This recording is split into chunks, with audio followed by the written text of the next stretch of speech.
Hello guys, welcome to my channel. So इथे मी तयार होऊन निघालेले कॉलेजला जायला, कारण कॉलेजमध्ये होतं आषाढी एकादशीचं फंक्शन. पण आम्हाला आल्यालाच समजलं की ते फंक्शन संपलं आणि आम्ही खूप लास्ट मोमेंटला आलो. सो सगळ्यांचा मूड खूप जास्त खराब झालेला आणि मग आम्ही कॅन्टीनमध्ये बसून काहीतरी खायला मागवलं आणि मग विचार केला एवढं तयारच झालं तर रील्स शूट करूया, फोटोज काढूया. सो त्यासाठी आम्ही कॉलेज जवळच्याच एका प्लेसवरती रील्स काढायला आलेलो आणि ते सगळ्यांचा मूड खूप जास्त चांगला झालेला.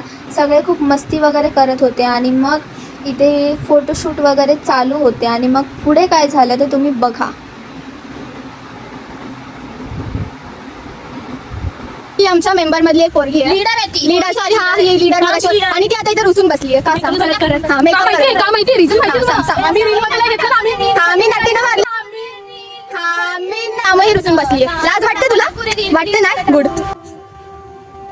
ते बघताय ना तुझा प्रॉब्लेम आहे. या मुलीचा ही एवढी सुंदर दिसते बघा. सो इथे आम्ही व्हिडिओ शूट करत होतो, पण तेवढ्यातच पाऊस आला. पाऊस आला गाईस पाऊस आलेला आहे. छत्री कुठे? छत्री. अरे हा छत्री. आणि मग आम्ही फायनली घरी जायला निघालो, कारण की आम्ही अर्धे भिजलेलो आणि जोरात पाऊस आलेला. सो इथे फायनली सगळे निघालेले घरी जायला आणि ट्रेन खाली भेटणार म्हणून आम्ही अजूनच खुश झालेलो. सो इथे फायनली आम्ही स्टेशनवर आलेलो आणि सगळ्यांना बाय बाय केला आणि निघालो घरी जायला. सो ब्लॉग आवडला असेल तर लाईक करा, शेअर करा, सबस्क्राईब करायला विसरू नका. Bye bye.